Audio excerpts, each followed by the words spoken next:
Hey, Hi. how are you? I'm good. I was like really into that intro. I was like, Isn't this is so fun. it's a new gift.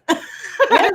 I've been teaching myself actual Final Cut Pro techniques while in quarantine. Dude, I've learned so much in the last like 2 months and I absolutely hate it. Like I hate learning. I'm not gonna pretend like I enjoy it, but I have learned so much tech stuff, and tech is like where like my brain really starts to explode. And like I'm proud of myself. Like I don't have the money to even be pawning it off on anybody anyway. But Yeah. man, I am like, I'm proud of you, but I'm also like sitting here and I'm just like, I'm fighting learning so hard at the same time. I'm so proud of myself. Yeah. Hi Donna. Before we Donna. keep going, I just want to introduce you to everybody. Oh yeah, sorry. First of all, I'm Jess Miller. If you don't know me, I am a comedian, as is my friend Liz here. Liz Miele. Yeah. Originally from New Jersey, started doing stand up. I'm just going to read your bio here. Started doing stand up at 16 in New York City, which is insane. Yeah. That's insane. At 18, you were profiled in the New York Magazine. At 22, you appeared on Comedy Central's Live at Gotham. And then you appeared on Comedy Central's This Week at the Comedy Cellar, NPR's Wait, Wait, Don't Tell Me, Hulu's Coming to the Stage, Access TV's Gotham Comedy Live, and you were profiled in the March 2015 issue of Runner's World. Which, how cool is that? I used to be a runner. It's the only credit that I feel very few people care about, but it's the thing that I was the most proud, because I'm not fast. I'm not good. I used to run a 7-minute mile. I'll go fuck yourself. Like, that was never there. That was never a thing I did. Oh yeah, I was fast. Let's see, you've completed several tours with Nobodies of Comedy and Armed Forces Entertainment, and performed on a book tour for Chris McDougall, author of Born to Run. Your joke, Feminist Sex Positions, went viral on both YouTube and Upworthy.com. And you wrote and produced a season, one of your animated web series, Damaged, voiced by great comics including Maz Jobrani. Am I saying that right? Maz Jobrani, yeah. Yeah. Harry Kondabolu. Thank you. Ted Alexandro, Dean Edwards, DC Benny, Joe Mackey, and so many more. You also co-produced and co-starred in the 40 episodes of a web series called Apartment C3, which is very funny, with fellow comic Carmen Lynch and fashionable photographer Chris Vangsawat. Yeah, okay. And then you recently released your debut comedy album, Emotionally Exhausted, on iTunes and Amazon. So that, I think, covers you. Yeah. I just read that like I would not be a good newscaster. No, nothing matters. Nothing matters anymore. Let's see. Should we talk about the fact that we're dressed the same? That we're like twins right now? We should probably. Well, I have the glasses on, so yeah. No, a very athletic look to me. You know, like if I was one of the Spice Girls, I'd be Sporty Spice. I've always wanted to be Sporty Spice. I'm wearing leggings right now. So. Are you? Well, yeah. I'm not. I'm wearing boxer shorts. Yeah, which is why I try. This is the whole half naked part of it. Like I'm not wearing pants. I refuse. I wear pants when I come out, which is. I don't run anymore. I've had like 8 knee surgeries. Always take care of your knees. Yeah, no, I actually pray to them every morning. Mm-hmm. That's so funny. Yeah, Sporty Spice. So we're both Sporty Spice. I laughed when I saw your hat when you came on. So hey, Kevin Martini. I would Kevin Martini wants to do it. I'll get you on, Kevin. Hi, Kevin. Way up. Sins. Hey, how are you? Where are they sending these messages? This is coming from Twitch. So this is streaming on Facebook, on YouTube, Periscope, and Twitch right now. So welcome, Twitch. This is the first actual comment I got from Twitch, so that's really nice. Nikki Todd, welcome. Love the mad media skills. Thank you. Yeah. Shane Honeymoon. Hi, Shane. And Heidi. Jersey. Oh, Helder. Jersey. Jersey's in the house. So welcome, everybody. Once again, this is Liz Banner. I'm Jess Miller, and we're going to have hopefully a fun conversation. We were having a really good, fun conversation before we started live, so let's continue. Yeah. Where did we leave off? Oh, you know what I want to do before we get started, Liz? Sure. I would love to play your video. Yeah, go for it. The Fuck Finland. Yeah. And it's a long one. It's like 6 minutes. Yeah, it's that's fine. Do you want to set it up? Sure. It's a couple years old. I basically I started touring Europe, I don't know, like 7 years ago. So keep in mind, my parents never, up until I started traveling, is when I took my mom to London a couple years ago. But I had never traveled before. I was learning everything as I was doing it. I knew you needed a passport, but I put together this whole tour on my own, all through Scandinavia and throughout Europe. And I didn't know I didn't know there were certain requirements. Now I like know everything about a passport, but I just didn't know there were certain requirements. So I've been ripped apart online for just being like an American white lady idiot. But I want to be like, I'm American. Nobody teaches us this stuff. And so anyway, it's about getting turned away from customs twice trying to get into Finland to do a festival. And just me recapping the whole story and full-fledged Liz anger. Full-fledged Liz anger. All right. Well, let's take a look at it. If excuse me, I'm burping because I'm drinking soda. If there's any problems with sound, go ahead and I have someone that will tell me right away, and then we'll restart it. But I think we should be good. So here we go. Liz Miele. I've been touring a lot recently. I just got back from a 1.5 month long European tour. And I'll say this, I've performed in 8 countries so far. I've only bombed in 2. I feel pretty good about that. Belgium, great waffles. Everybody's dead inside. We didn't see eye to eye, and I'm not going back. But I want to tell you a story about my most recent experience there, but you kind of have to know a little bit about me to understand the story. So what you need to know is that I'm a very anxious person. I've been anxious my whole life, and the only way that I've really learned to combat that anxiety is I am the most organized person you will ever meet. Like just serial killer organized. This is how organized I am. I actually made the woman at the Brooklyn DMV smile when I went to register my car. This is the quick version of the story. My dad gifted me a car a couple of years ago so I could do the road more. And I had to get a New York license, register my car, and get New York plates. And he wasn't coming with me, and I had to do it all myself. So the night before, I just read the whole DMV website, and I filled out all the forms. So the next day I went in, I told the woman what I needed to do. And she's like, well, you need to go in this line and fill out this form. And I was like, I did it. She's like, well, then you need to go in this line and fill out that form. And I was like, I did it. She's like, well, then you need to go in this line and fill out that form. I was like, I did it. And it's a gift. So I filled out this form. And I don't know what this is, but I filled it out too. And she went, okay. Best moment of my life. I've been on TV. That was the best moment of my life. I think about it when I go to sleep. I loved it. So that's what you're dealing with. I'm setting a scene. So a couple months ago, I was doing shows in London, and I was going from the London Heathrow Airport to Finland to do a festival. The morning of the flight, I got up early.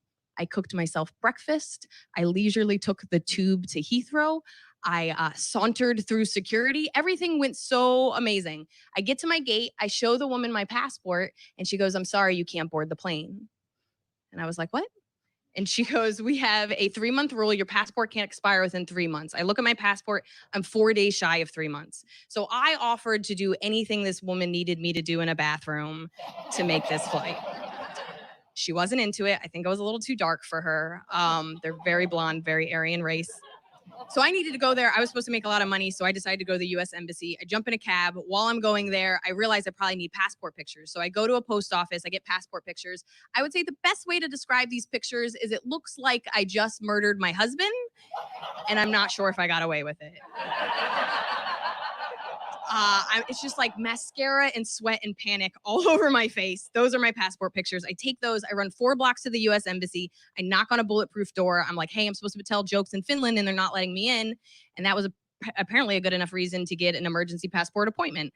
So I go into the building. I tell the people what's going on. And this is where I found out I was American, because I complained to anybody that would listen. Told my story to everybody, and they were amazing. They were so good. They were so comforting. They were like, I'm so sorry you're going through this. We got you. Fuck Finland. I became patriotic in 10 minutes. I was like, oh my God, I'm so glad I'm on US soil right now. You guys get me. It was amazing. I got an emergency passport in 45 minutes. 45 minutes. It went so easy. The only thing that was kind of scary is at the end, they told me, hey, we have to do this little like interview process and then we'll print your passport. And I was starting to get a little nervous for the interview because I wasn't sure what they were going to ask me. I figured it was going to be hard stuff like, why is my mom so angry? Or how many sexual partners have I had? Or like, how do you spell restaurant? Like shit I don't know. But it wasn't like that at all. They just go, is all this true? And I was like, yeah. And they're like, okay, we'll print it in 20 minutes. And I was like, I'm starting to understand why Finland doesn't trust our passport system. It's a little too easy. So I called the woman that booked me for the festival. I told her I had a new passport. She books me a new flight, but she almost booked me a flight too fast because now I'm running back to the airport. And I mean running. By the time I get in the airport, I have 20 minutes to go through security and make my flight. So I'm running. I'm running so fast that at one point I took a corner really wide so I wouldn't fall over with my backpack. So I take it so wide and I'm going so fast that this woman is coming with her luggage cart. I jumped clear over her luggage cart. I was inside a Home Alone movie just looking for somebody to help me with my life problems. And keep in mind, I'm organized. I've never done this before, and I have always judged the airport runner. I have always judged them. I've always seen them running through the airport, and I'm always like, why can't you just wake up on time? Why can't you get your life together? But as I'm doing this, I'm like, maybe the Finnish are ruining everybody's life. Who am I to judge these people? So I'm running, I see my gate. There's one person still in line. I'm starting to breathe easy. I go up to the guy, I hand him my passport, and he goes, I'm sorry, you can't board the flight. And I was like, what? He goes, this is an emergency passport. We don't accept these. And I was like, it's a government document. I didn't make it in the bathroom with paper mache and jizz. Like, why is everybody treating my passport like it's a shitty art project? And he's like, ma'am, you're going to have to calm down. I was like, you're a 35-year-old man. Has ever telling an adult woman in a public place to calm down ever worked out for you? So I was like, could you call somebody? He's like, well, maybe we could call somebody. I was like, could you? Because I'm about to miss my second flight in 4 hours. Could you call somebody? I'm very charming.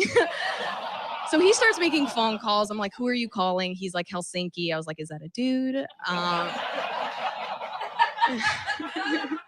He makes 4 phone calls. The 4th phone call says I can board the flight. So I get on the flight. I sit down. It's a 2.5-hour flight.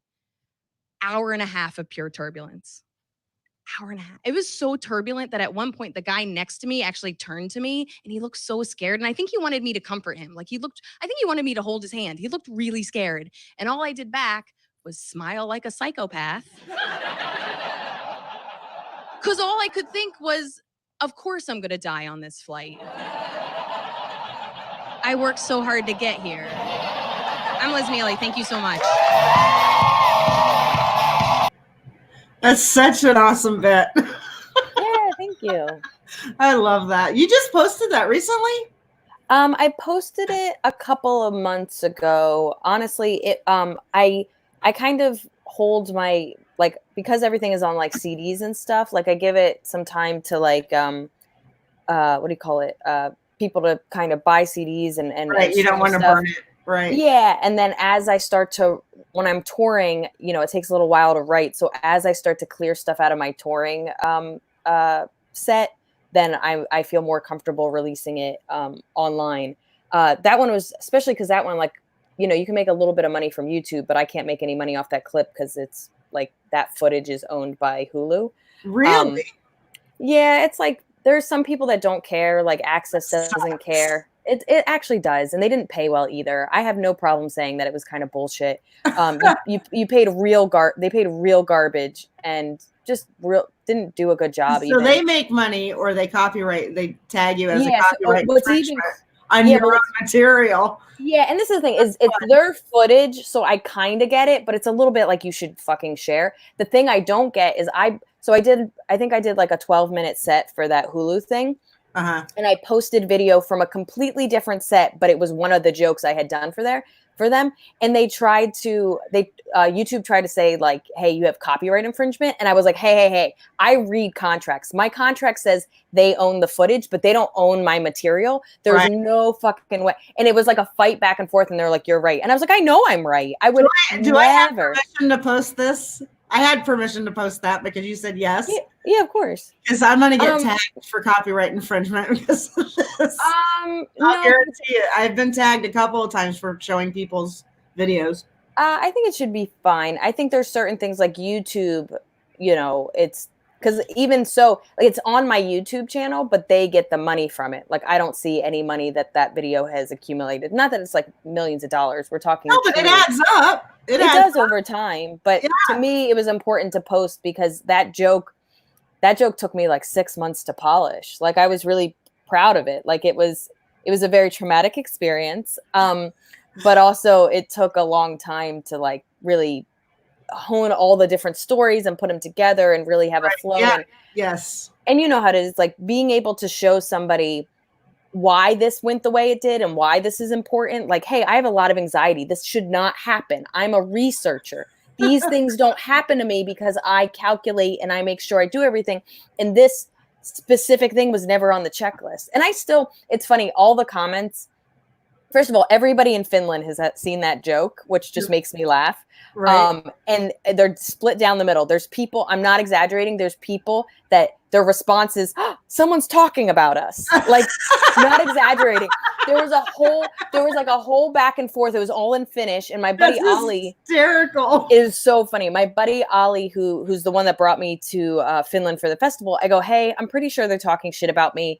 Can you just tell me what it says? And I sent him a screenshot and he goes, honestly, dude, there's nothing bad in here. This guy's going, they're talking about us. And then somebody else is like, oh, cool. Someone is talking about us. And then somebody was just like, you're stupid and your shirt's ugly. And then they got trailed off to something that has nothing to do with me.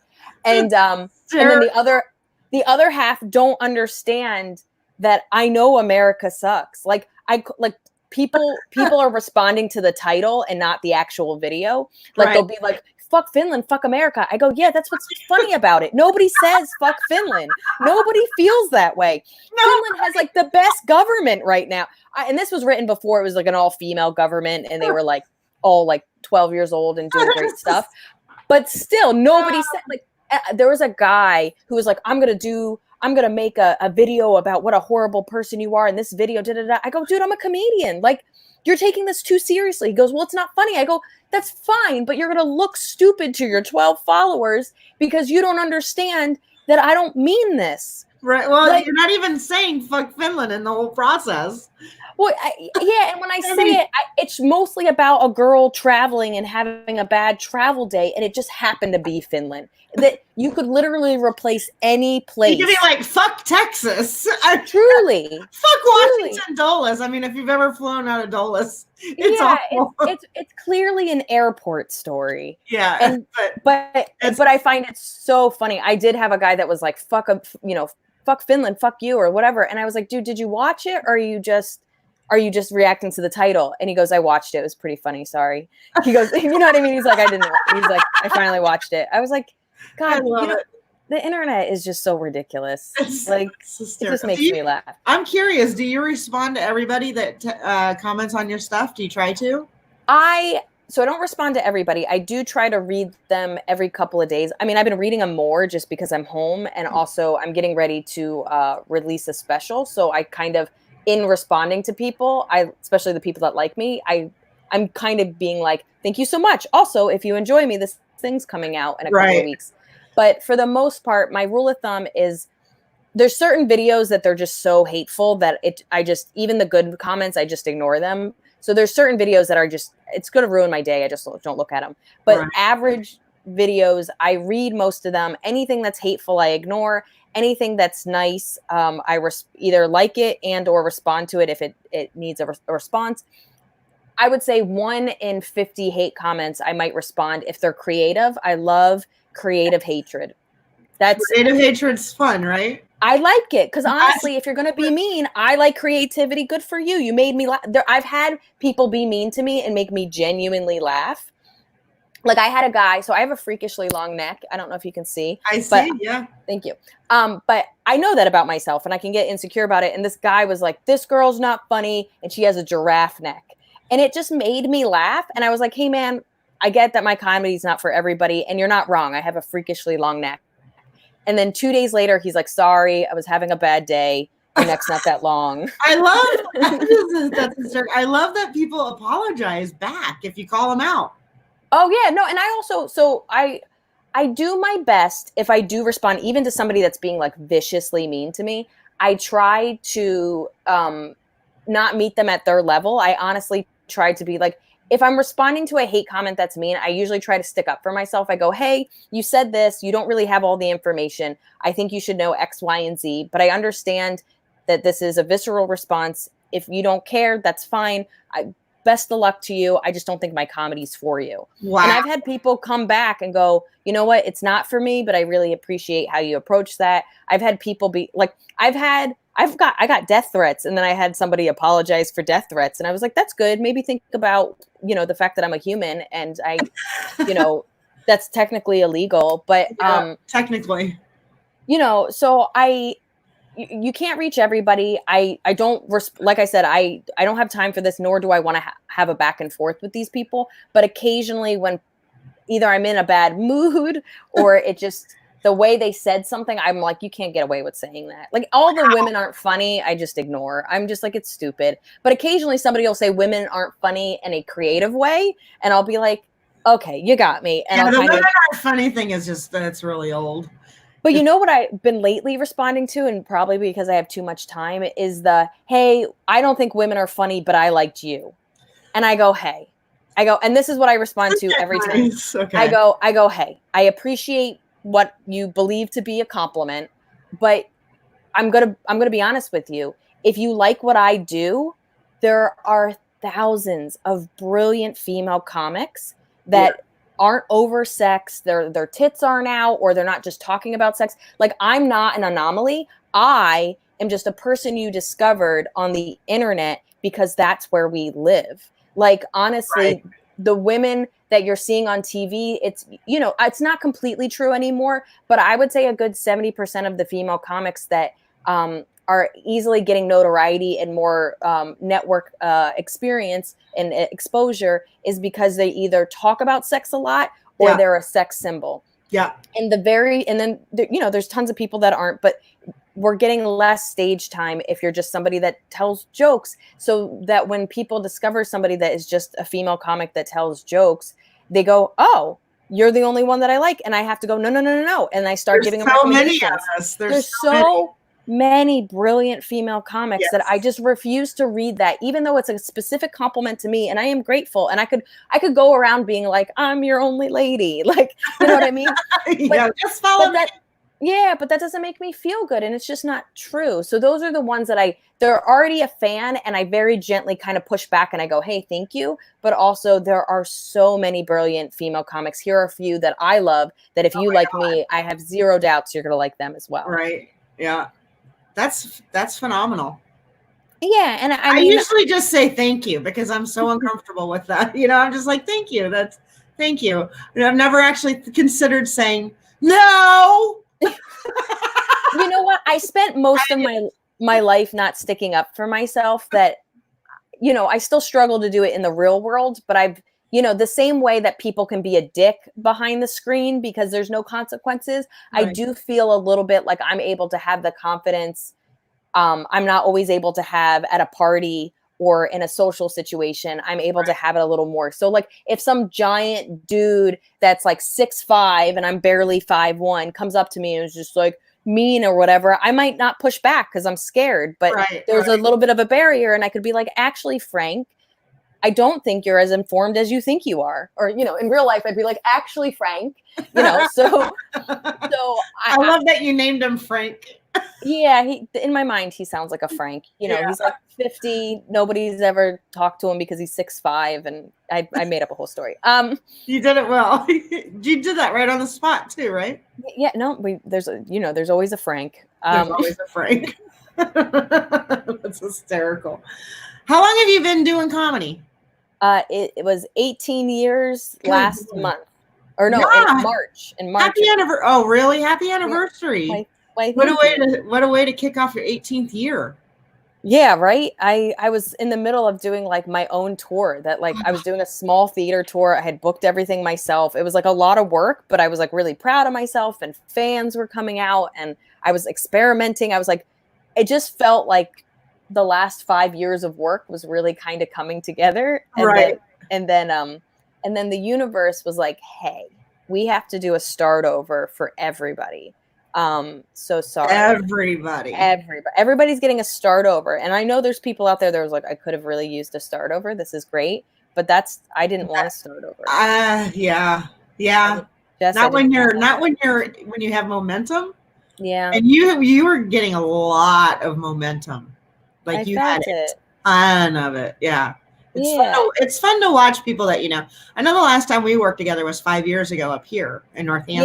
Yeah. It was right after I had my knee replacement, and I was so heavily medicated. That's not my memory, but I was incredibly medicated just so I could walk because I still can't bend my knee right. So it sucks. But that was a fun show, and I remember it was like me. It was a Kendra Cunningham and Leah Bonema. Yeah, I mean, that was like just those are just wonderful. Powerhouse. Again, great comedians, like powerhouse comics right there. Yeah, women. Funny, great hair, good people, ladies. Yeah, you know? and then me. No, don't you say that. Yeah, I do say that. We're covering our hair right now, but we're not in great hair place right now. I'm not having good hair days. Yeah, nobody. I'm not to the point where I would like risk my life to go outside to get a haircut that hair day, but it could like in another 4 or 5 months, another year, I would be fine shaving my head because I would just wear the cap and nobody would know.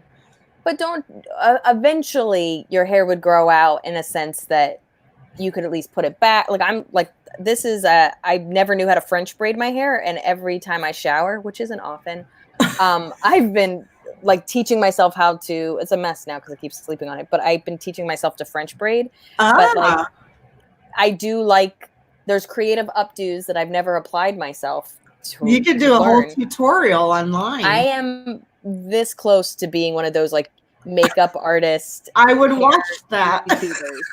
Where I'm like, hi guys, I used to be a comic, but now I bejewel my hair and I'm just going to teach you just a little bit of it's a Dutch braid. So Dutch braid.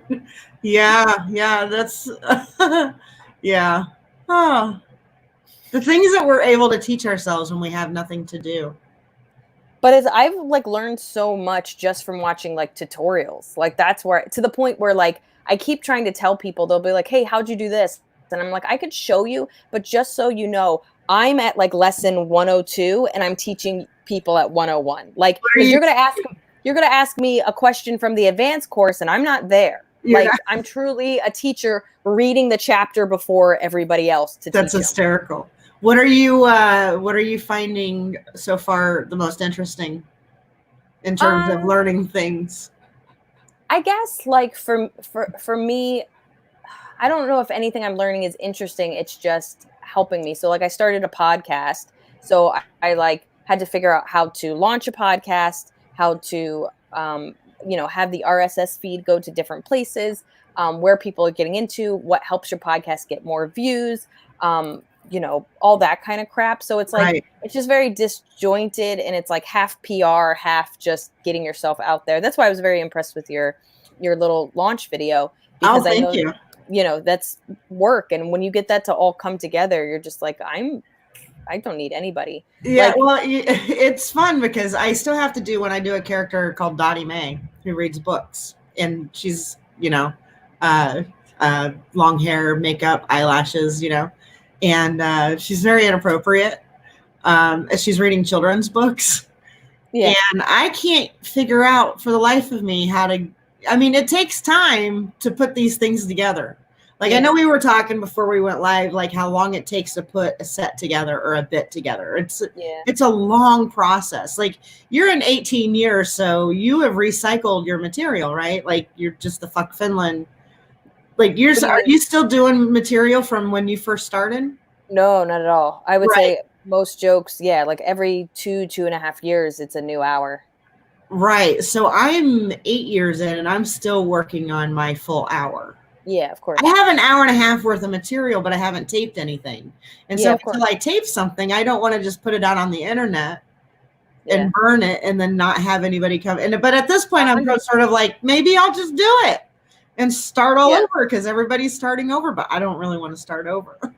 Yeah, it depends. I mean, I give people like to me, I have a slight advantage because now that videos are the thing that are kind of getting people's attention, especially these shorter videos, I don't mind burning these first 2 hours because I don't do that material anymore. It doesn't bother me. Right. And then even with this new hour, by the time the pandemic started to kind of close things down, I had about a new 20 minutes, even from the hour that I just did this special, because my goal was by the time I got to June, if I was still touring, I wanted when my special came out, which it'll come out in a couple of weeks, I wanted, if somebody came to see me live, I only had to recycle about 20, 25 minutes. So they would at least half the show would have been new. Yeah, right. I was heading there, but now, and that's half the reason I'm doing a lot more new material nights in like Zoom and live shows online, because I don't care to repeat the jokes that I know work. That doesn't do anything for me. I want, when we start performing again, for you to come out and see me and be like, holy shit, none of this is on her special. And to see that I'm still progressing and growing, and even just people want to, like, not that I want to come out and do like 50 quarantine jokes, because I think people are going to get burned out, because it's going to get really fast. It's going to get hacked really fast because everyone is going through it. And how many unique experiences can you have indoors? Like, so the world has gone through it and everybody's inside. You're going to either talk about being lonely, you're going to be talking about hating your family, or you're going to be hating about talking your spouse or whoever you're with. Right. Those are your options. So it's like, you can't have 3 comics go up and just be like, and I think people aren't going to really want to talk about it that long. So I have a couple of things, and maybe it'll filter in and be able to link with something else. Right. And you don't want to pretend it didn't happen, because I think that's also something that bonds people. But that being said, I want to keep growing so that when we come out of here, I can be excited. Like, I don't know. I don't truly understand when people stop writing, because that's why we got into this, is to create stuff. Right. And everybody's process is different and everybody takes a different amount of time. But I think it took me about 8 to 10 years to put down my first hour. And then when I wiped the slate clean, it kind of put a fire under my butt. And then I started to be able to write a new hour in about a year and a half, really polish it, and put something out almost every 2 years. This is right. And what people have to understand is, when you say it took you about a year and a half to write a new hour, that is with performances. It's, you go out, you perform it, you see if it works, you see if it works, you see if it works, you edit, you keep going, and you keep repeating the same material. And a lot of people don't understand that. You don't just like sit down and then, like, I work in about 5-minute chunks. Like, I tend to get too hard. Yeah, I get too overwhelmed. Like, I've had it where I've had 10 minutes of new material and I've tried to work it all at once, and it's really hard, and you get kind of stuck. So to me, a 5-minute chunk is about 2 to 3 jokes, because I'm a little long-winded, as you can tell. I love that you're very much of a storyteller, right? Yeah, I would. Yeah. And I try to keep it punchy, but I like telling stories. I love the way you deliver your jokes. Because I feel like I'm very similar in the sense that I like telling stories. Yeah. With jokes inside the stories. Yeah. You know, it's fun for me. I don't think I am amazed by people who can do one-liners and remember them. Yeah. Because but also even go ahead. Even to have a flow, like Carmen Lynch is a good friend of mine, and she's really good at like one-liners or like very short jokes, but like she still has a beautiful flow. But like we split an hour together. So we were both doing long sets, and we were comparing our set list, and hers was like, it was like 50 jokes. And then mine was 7 jokes. You're like 7 points. But like, that's because like all I need is like one little phrase. So it's like dyslexic text, but that's a 3-minute bit is dyslexic text. Like, right. So it's everybody's, I appreciate everybody's approach. Like, I've become a little more physical over the years, but I used to be a lot more monotone. I don't think I remember trying to get in at the comic strip when I was 18 years old. I ended up getting in when I was 19, but I think I auditioned for the first time when I was 18. And Starla, who was the booker that would pass people, she was like, your setups are too long. And I was like, and my thought was always this: if the punchline works, who are you to say that the setup is too long? The setup is only too long if it doesn't have a payoff. Right. So I'm stubborn. I just kept doing what I was doing. It always worked. Why would I? And so, yes, my setups are funnier. I wouldn't say they're shorter. They're just punchier, but I'm still pretty long-winded. Like I've even struggled because I started putting my bits on TikTok and they only let you do a minute, and none of my jokes are a minute. Like they're all How at least. How's that working? Do you like TikTok? You know, I'm learning. I'm still learning. It's one of my things that I'm learning. There's so much to learn, isn't there? It is. I tried again, break them off in baby pieces, but I had a video go viral while I was in London. Really? So, yeah. So like in the middle of March, like a couple days before I ended up having to come back to the US, but I put a joke on there and I joked with my friend. My friend was like, "Can you teach me how to use TikTok?" And I go, "You know, I haven't really figured it out yet. I know if you use hashtags, that helps. And, you know, you got to like find, you know, your people or whatever, but like, I'm still figuring it out." So she's watching me post it and I go, "Look," and I show her like 10 minutes later. I was like, "Look, it doesn't even have one view." And I put it in my pocket and I went about my day. I ended up doing stuff. I was staying with her, but she went to go sleep at our boyfriend's. And like 6 hours later, I'm like in her room. I'm like sitting at my computer. I was going to ask her a question. So I get on my phone and I was like, let me just look at TikTok. And the video had 200,000 views. Oh my God. And I went from having 70 followers to 4,000 followers in a matter of a couple of hours. And I go, "Maria, I figured out TikTok." Holy shit. I figured it out. I was just like, I just discovered I'm a TikTok genius. Oh my God. And so, you know, and like, keep in mind, I still have done videos, and like, I would say that for all the social medias, it's not like I post it now, it's like magic, but I have a little bit more of an understanding of it. And also because I've had one video do well, it helps, you know, and now I have followers because I had 70 followers before. All that stuff is like, it's kind of like trickles down and you have a little more engagement than you would have been before because people now subscribe to you. Everything is about engagement.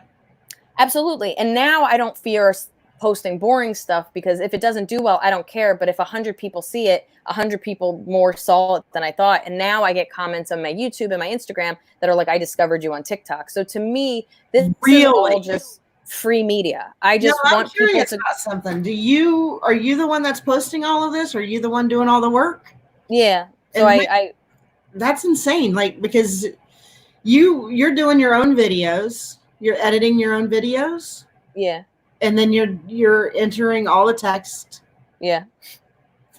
Which is amazing because that is very cumbersome.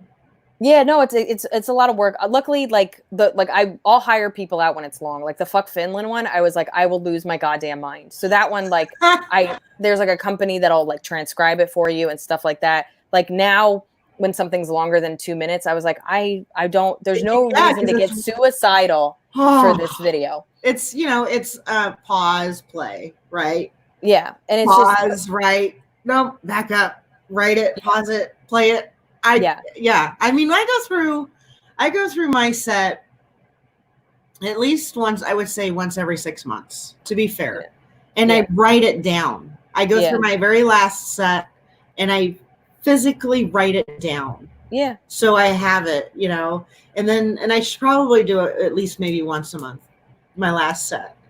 Because the writing process helps me when I write it down and I can see it and I can say, oh, this, you know, it just helps me slow down my brain, and it actually uses a different part of my brain, because I will accidentally say something on stage that's within the realm of a bit that I'm working on, and it gets a really good laugh. And then I'll go, oh, that was good. Didn't expect that. And somehow that's how I have written a lot of my stuff accidentally. Yeah. But then I have to go back. Like I have a story that I do about bathrooms that have probably 5 different situations combined into one story. Yeah, of course. Right? Is that something that you do as far as like trying to build your bits? Yeah, I mean, for me, it's usually there's something I got made fun of before because I use my hands too much. Like it's the most Italian thing about me. I was on a stream 2 days ago, and they're like, look at Italian Liz. I was like, I always look like a cat toy, but I've now become very aware because I was being made fun of. But my nails do look good. Let's talk. They do about look good. it. They do look good. Thank you. You do those yourself too? I did. Did you do a tutorial? That I've been doing since middle school. So I've been to a nail salon like 4 times. So all these people that are like, I need to get my nails done. I was like, bitch, fucking just figure it out. Fucking first world problems. Truly. I could never afford to get my nails done. So isn't that fun? No matter what emotional state I've been in, it is never a luxury I could afford. So basically what will happen is I'll have an idea, like a main idea. So even like the fuck Finland joke, the main idea was the fact that I had to get a passport twice, and it was an emergency passport, whatever. But like the story of the DMV, that was like a family legend, or like a friend joke. Like it was like, you know how you just have those stories that everybody's like, fucking Liz. Like even all my friends are just like, if you're having trouble organizing, ask Liz, because I'm truly OCD psychopath about organization. Like you can't see it. I have like 5 different notebooks and they all have their purpose and don't touch my stuff. Like I'm just I'm not saying it's the right way. It's just it's the not Liz the wrong way. Yeah, you know what? I get shit done. I showed up on time here today. You did. Like, you know what I mean? You know what's funny is I was actually afraid of being late. I was like, no, I know she's really on time, so I'm going to respect her time. And you're OCD, and I'm going to, at 7:45, I sent you that link because I knew you would be waiting. Yeah, I was just like, So I've never had anyone pop on so fast. Let me just I'm also the type of person that you text me and you'll be like, hey, do you have this person's number? And I'm like, bam. And they're just like, what are you doing, Liz? And I'm just like, first of all, I'm not going to, like, you're my friend. I'm not going to pretend like I'm not holding my phone waiting for connection. So, right. You know what I mean? And also I know that person's number. Bam. Like, there you go. But I'm a little bit too eager of a child where I'm like, someone wants to hang out with me. That's cute. I'm like, that's adorable. Just wants to talk. Let's do this. But I'll have the main idea, and then I don't know about you, but you just have these stories that they can't stand alone. No, exactly. Yes. Or you just don't know what to pair them with, and you just kind of put them in the mental filing cabinet. Yep. And that was just a story that was in the mental filing cabinet. And I guess for me, as I was working on that joke, it was like, okay, I'm going to tell a really obnoxious story about like, I went to Europe and it didn't work out perfectly. And it's so funny because the term Karen has kind of taken off in the last couple of weeks. You're right. Where it's just like, it's like a white lady, a privileged white lady, which I'm not going to pretend I'm not. But a part of me now, I know when something gets in the zeitgeist because now all the comments are like, look at this Karen. And I go, oh, Jesus. They're not wrong. But when is it I'm not allowed to complain about a bad day? Like, it just makes me laugh where you're like, comedy is complaining. Like, I don't know what to tell you. It's a lot of things. Yeah, it is. Like, it's complaining in a very creative way. You're just like, I don't know what to tell you. But for me, I was very aware that this was like a kind of a privileged, complainy joke. So instead of me just being a person that's like, I went to the airport and I went to Europe and it didn't work out perfectly, I wanted to show people that the joke isn't about my life didn't work out. The joke is about how these things don't happen to me because I don't like that feeling. Like my anxiety hurts, and to combat it, I am stupidly organized. So when this stuff happens, it's not a bad day. I fall apart as a human. Right. And so it started out being like, I know this is funny because I'm through it now, but how do I control how people are interpreting me? And you can't, like, it's not perfect. There's still people calling me Karens and saying I'm a privileged white lady, but and it's fine. You know, you can't control the situation that well. And, you know, however someone thinks of me is how they think of me. But for comedic purposes, I wanted people to know that the story is really about what I do to control my life because I don't like being out of control. And so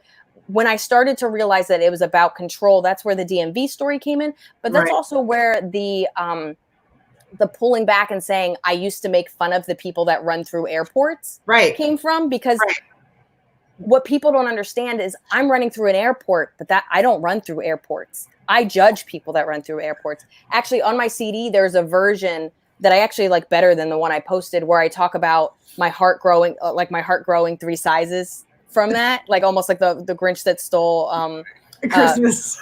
Christmas, where I'm just like, that day my heart grew 3 sizes, because That's like hysterical. it was a moment where like I've, us we're constantly traveling. I've never been somebody that shows up late. I'm always the person that's 2 hours early. I'm always the person that has weighed their bag before they got there. Like this isn't supposed to be happening to me.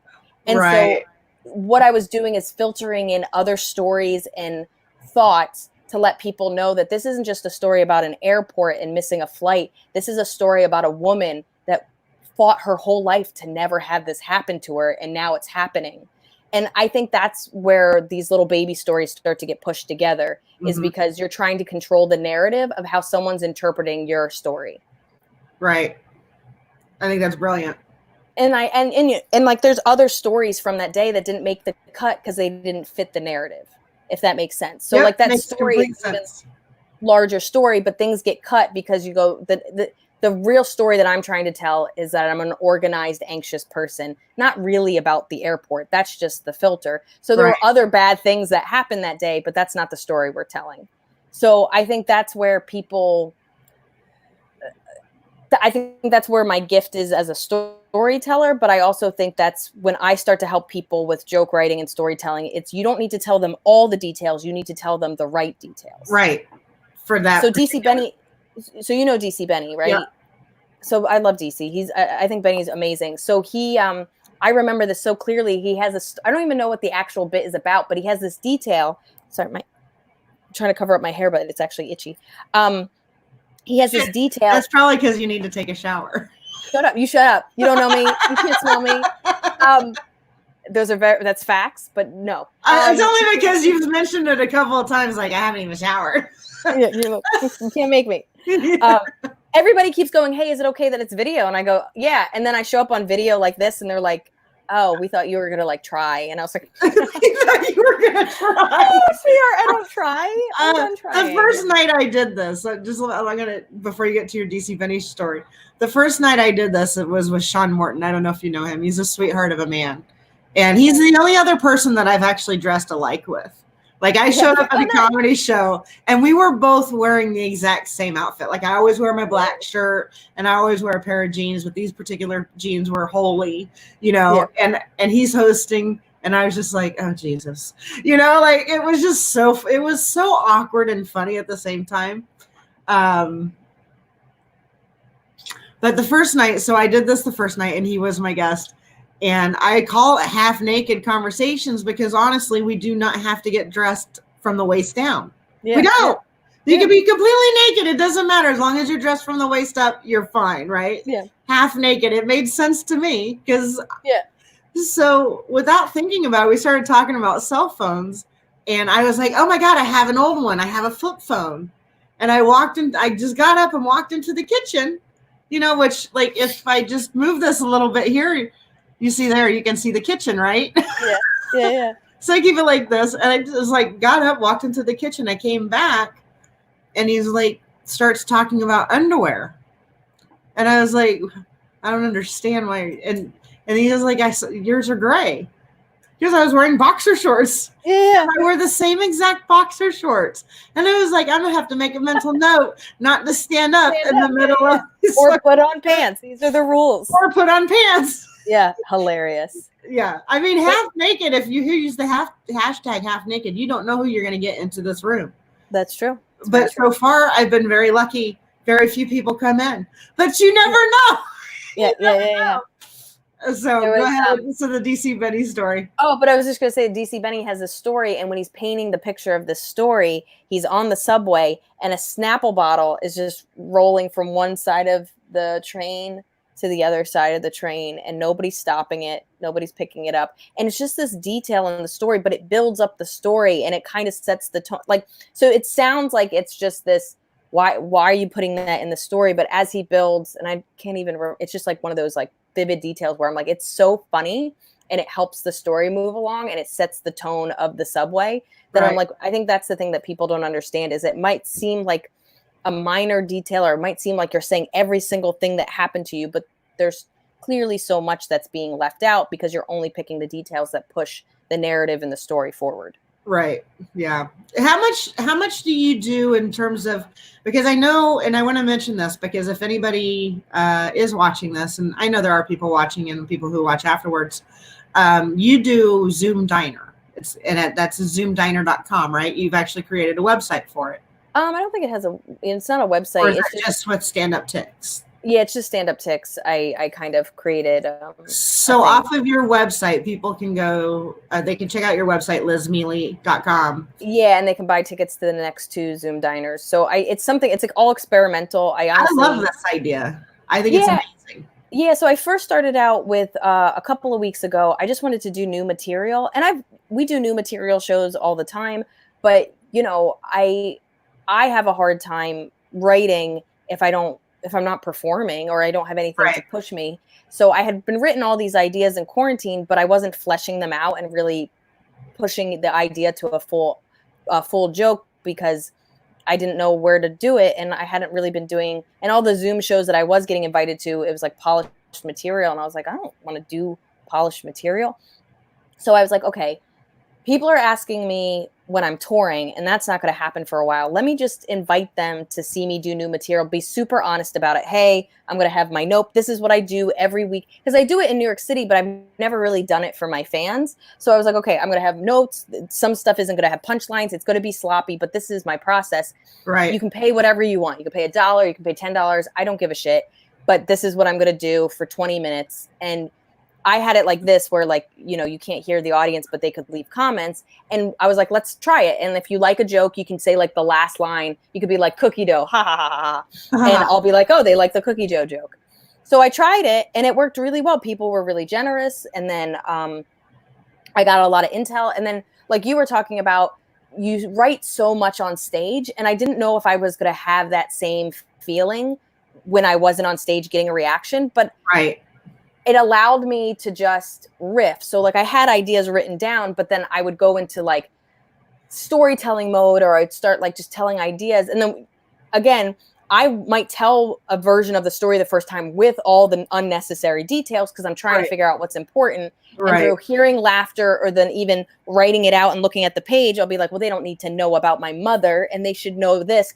And then next thing you know, a 5-minute joke is now a 2-minute joke because I took out all the fat.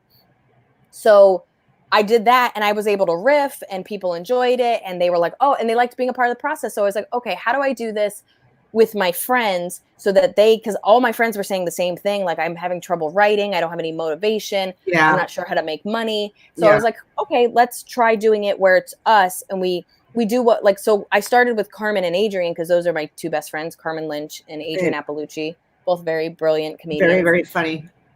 So they're my girlfriends that I run jokes by naturally. So I was like, why don't I start in a comfort level and I'll do what we do, which is we would in between shows, we would go get food together and try out jokes, or like after shows, I'd be like, hey dude, I've been doing this joke for 2 weeks. I can't get this line to work. Do you have any ideas? And we would just kind of talk things out. So I was like, maybe that's going to be interesting for them. So I set it up. And again, I wanted it to be helpful for them. And then I wanted it to be interesting for other people. And again, I don't know what people find interesting. I just know what we find interesting. And it went great. Like, people, again, were very thoughtful. We got nice little comments from people. We were able to riff for each other. Like, Carmen tells me, like, she's with her boyfriend's family in Connecticut. So it's almost like a commune of like 8 people. And the generational gap is 11 years old to like 80 years old. Oh my God. Yeah, exactly. And so she's telling all these crazy stories. And I was like, and of course we're friends, so I even know extra stories. I was like, oh, it kind of reminds me of this thing you told me 2 weeks ago. Maybe you could tie that in. So now they're kind of seeing how we help each other and how our brains work. And so I was like, you know what? I want to help put money in other people's pockets. I want to even challenge myself to run jokes by people I might not normally run jokes by, because you can get a little insular in the fact that you're only getting 2 other people's opinions. Right. And so now I'm trying to do a little bit of mixing. I would like people to know each other. So I'm even a little choosy. Like, I don't want to just be 2-3 different people. Nobody knows each other, because you should know even some audience members are like, can we chime in? And I go, if you don't know someone's voice and you kind of don't know, like it can be a little triggering, to be honest. I've had guys that are like, you should do with that bit, you should say pussy. And you're like, dude, I don't say that on stage. Like you do. Why would you give me that suggestion? Because that's what they would say on stage. Exactly. So even, audience members and fans are trying to be nice and generous, but sometimes they'll say stuff and I go, yes, that might technically be funny, but it doesn't fit with what I want to talk about and how I talk about things. Right. So this is a way to kind of control it a little bit. So the next one is with Judah Friedlander and Maria Shahada. They both know each other, which is a little hard because Maria is based in London, but she started in New York like 15 years ago. So they actually know each other from years ago and have kept in touch and stuff. So that's the next one. That one's May 16th. And then I'm doing another one the following week with Orlando Baxter, who you should know from Massachusetts. Yeah, I know Orlando. Yeah, very, very funny. He's an angel and so funny. And then Gina Brion, and they all know each other. And like, also, you know how it is. It's like the same way that like, you ever want a friend to meet another friend because you think they're going to get along? Yes. And it almost feels like a blind date, but you just want them to be friends. Yes. And then when it doesn't work out, you're like, oh, I didn't take into effect that she's religious and he curses like a motherfucker. Like, it's like almost like that a little bit where it's just like, okay, Judah, because even Judah was like, can I be political? I was like, yeah, you could be political. Yeah. But I know why he was asking because I'm not really political and Maria's not political, but I have helped, like I tour with Hari Kondabolu and he's super political. So even when I'm giving him suggestions, it's like, I have to kind of take myself out of it and go, what's a Hari perspective for this? Right. Like, Hari, remember you told me 2 weeks ago about how this thing you read in an article upset you? You should tie that in. And he'll be like, oh yeah. Like you're almost reminding people of who they are so that they can write the joke better. But you're not putting your stamp on it. You're almost pinpointing what they would talk about, but they've forgotten because they're so enmeshed in the joke. So that's the basis of it. I don't think I would have came up with this idea of this behind the scenes look if things were regular. Yeah, because like, why would you though? This is it's like almost like it's those shows where they show you how to build the house, and there's some people that watch them and go, just fucking make the house. I just want, like, I don't care that you're getting fucking wood. Yeah. Like wood from this lumber yard and you got the wrong screws and we're having a bad day. We got to go back to Home Depot. Like, but if like, and that's how that show would be how I approach First Time Flippers. Yeah, exactly. but to me, that's how I feel. I go, why would anybody want to see me build a house? But then you look at all these renovation shows and people are like, yeah, I'm never going to make a house, but I love watching people make a house. Right. And that's what I'm kind of realizing. I think people are very genuinely curious. Anybody who knows that, I mean, you were very clear about how your description of what you were doing and how you're doing it and why you're doing it is very clear. So if anybody were, it's not you doing stand-up, it's you creating stand-up in that process. So if anybody joins or pays, it's a cooking show. It's cooking. A cooking show where we're not sure if it's going to turn out well. Yeah. Yes.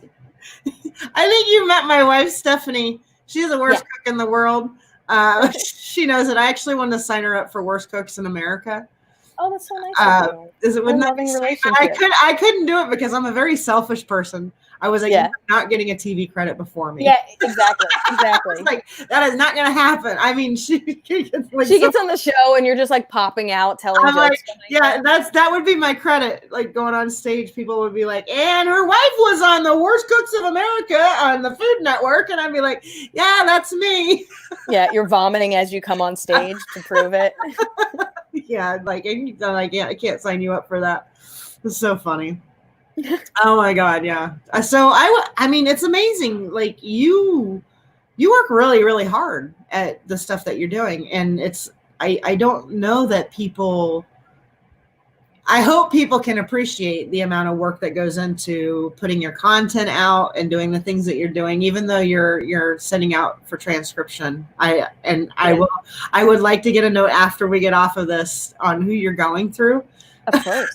Because I don't mind writing the stuff, but it really takes a long time. No, and I was doing it 100% myself, and as soon as I allow it, because it's like not expensive at all, I was like, yeah, it's like 25 cents a minute, right? Yeah, it's like it's truly not expensive. So I was just like, you know what, it's okay. Like my dad raised me to like do everything myself, and like we were like you did your laundry, you fold your laundry, you put your laundry away, then you help your mom with laundry, then you have to go outside and you have to like weed the flower bushes or whatever, and you have to mow the lawn, and then you have to take your brother's. Like, I was raised to kind of, I'm not just responsible for myself, I'm responsible for the whole family. So I think in a lot of ways, I'm not scared to do all this work, but you do get to a point. I've read enough business books to like be in a place where you can hurt your growth by trying to do too much. Right. Like that idea where like, okay, let's say you invented a product,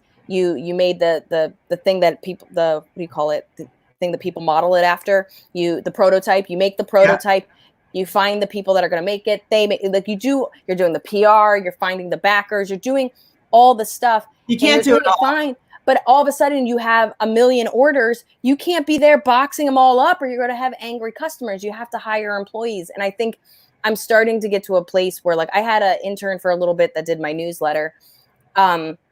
She had to go and graduate like an asshole. But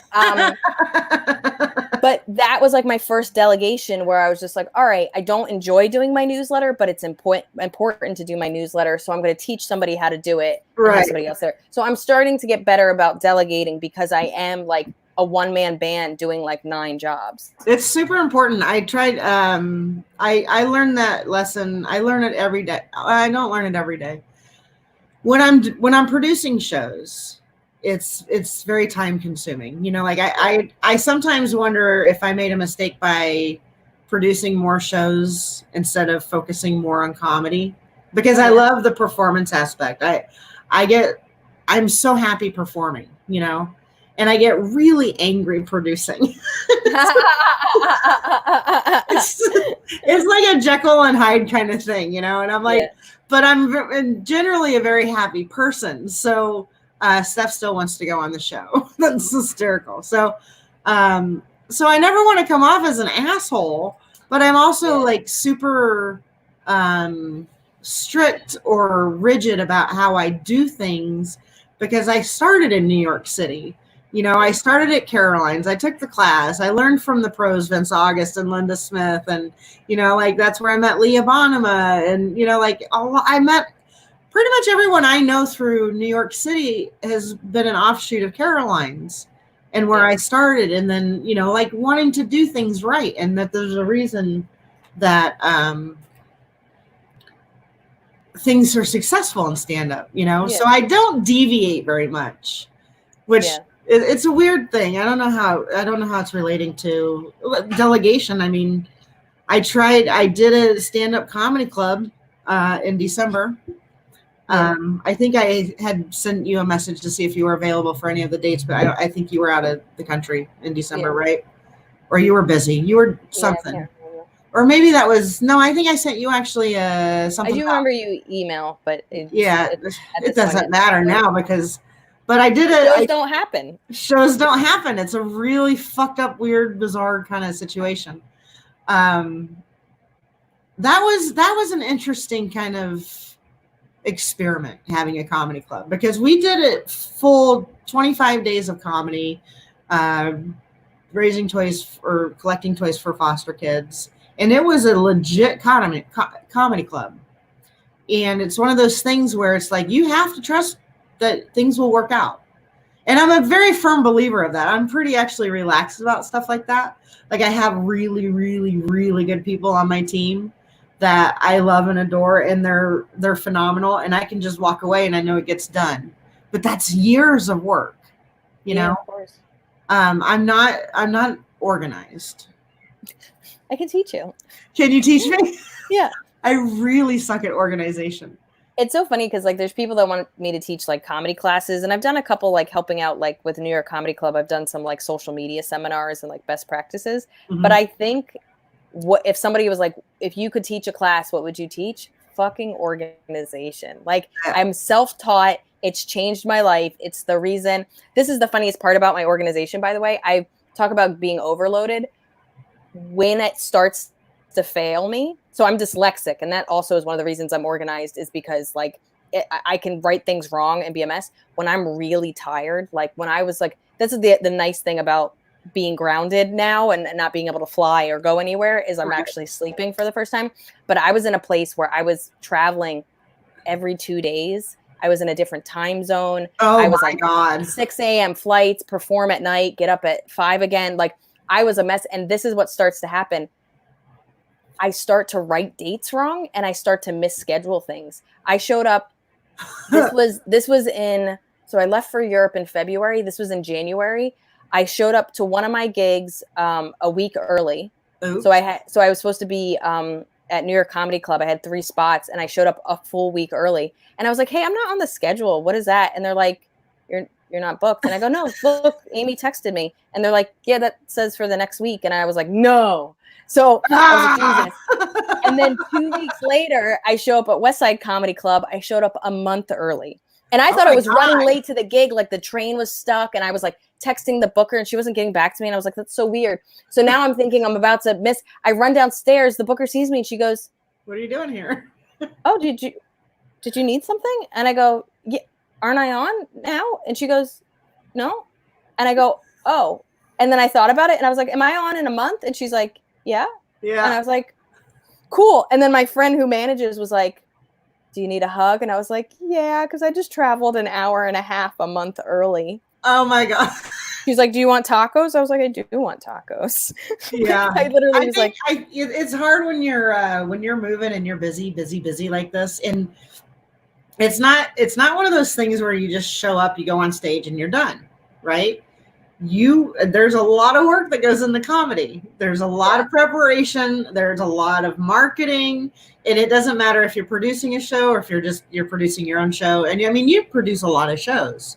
You're just and you're independently produced. Yeah. Right. Yeah. I guess I never really thought about that, but yeah, I'm producing my own tour. Constantly producing your own stuff.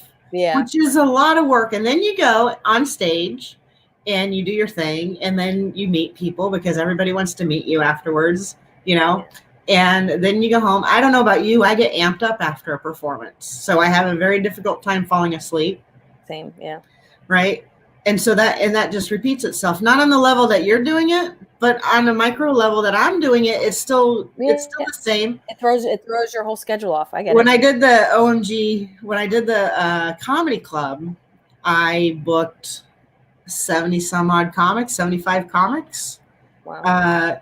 And I called my friend and I had to pay for her. I was paying for her flight to come up here. I called her and I'm like, I can't wait to see you, blah, blah, blah. She's like, I know, it's going to be so exciting. I'm like, all right, I'll see you on Friday.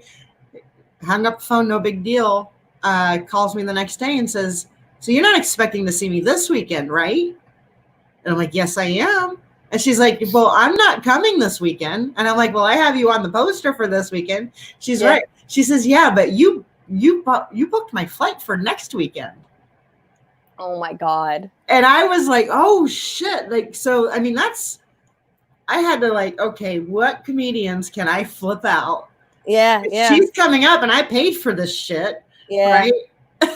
I'm so paranoid about that. Luckily, I've only done it with rental cars, but I'm so paranoid when I book flights that I'm like, I literally, especially again, being dyslexic, I'm like, that says May, that says May, that says the 6th, that says this. Like, I'm such a, like, 2020. Yeah, you're not alone. I'm just like so scared. I've heard of comics showing up to the airport like too early. And I was like, who does that? And then I started showing up to gigs early and I was like, that's next. It's next. Like, I've become a little bit paranoid about writing stuff in the right place because it starts to break down even when you're as organized as you are. Now, do you keep an actual paper calendar or do you do everything on your phone? Or do you do both? Oh, you're going to show me. Oh, great. I'm from the 20s. I'm a child. It's so funny. There was a great meme when the pandemic happened of just, it showed a calendar and then it just showed somebody throwing it. And I was like, pretty much. Pretty much. This is how like I am. I have erasable pens. I used to write everything in pencil because you know how it is. Like somebody will be like, do you want to do this gig? And you're like, sure. And then somebody's like, do you want to do this gig for 3 times as much? And you're like, yes, I do. Yes. Sorry, other gig that pays $9. So I write everything in an erasable pen. And then I had to cancel 3 months of gigs. And it was just going like this. I didn't know there were erasable pens. Yeah, I rediscovered them in Japan. Really? Yeah, you can find them on Amazon. I'm in love with them. Oh, Yeah, dude, it's a game changer for somebody that's like, I 'cause love pens. I love pens. I like it better than pencils, Yep. and then you can color code it. Come on, Yep. game changer. But I like I have them. They're everywhere. I'm a little bit like a kid. I like colors, and then I like being able to erase stuff. But I discovered them in Japan, and I became addicted. And then I had a manager at the time, and I bought her like almost like a Crayola set. I bought her 20 different colors Oh, with how fun. extra ink, like just because I attract other organizer bees. So but it helps me, like physically writing stuff down helps me because I don't have a great memory. And then also like just physically, like just seeing stuff. If the phone or if I had an iPad, like if it just, when it was in the box, you saw everything. But what they do is they like color code it and you see like half a word, and it doesn't trigger the memory the same way. I need to see the whole thing. Right. That's amazing. So, yeah. Well, this has been a lot of fun. I know that Thanks you for have to having get going. Thanks for coming on. You're a wealth of information, and I love talking to you. I wish we had had more time to talk 5 years ago. We're not going anywhere. But hopefully all the time in the world. I can't wait to see you again, and I'm definitely going to check out your Zoom diner thing, and I hope that people check you out. Yeah, thank you so much. It's pay what you can. So, we suggest $5, but we also know people are hurting right now and everybody deserves to laugh. So whatever you got, throw it our way and come see us do the best we can. You're amazing. Hang out. I just got to get us out of here. Okay. Guys, if you enjoyed the show, please share it with your friends. Make sure you like the video and follow Liz and follow me. I'm also on the social media stuff. So, and Liz, thank you so much. I'm really looking forward to getting out of the lockdown and being able to do stand up, and hopefully we'll be able to do stand up together soon someday. Yeah, I would love that. Hang out. I'll be right back. Okay. Okay. And everybody else, thank you very much. Have a great night, and we'll talk to you soon. Bye.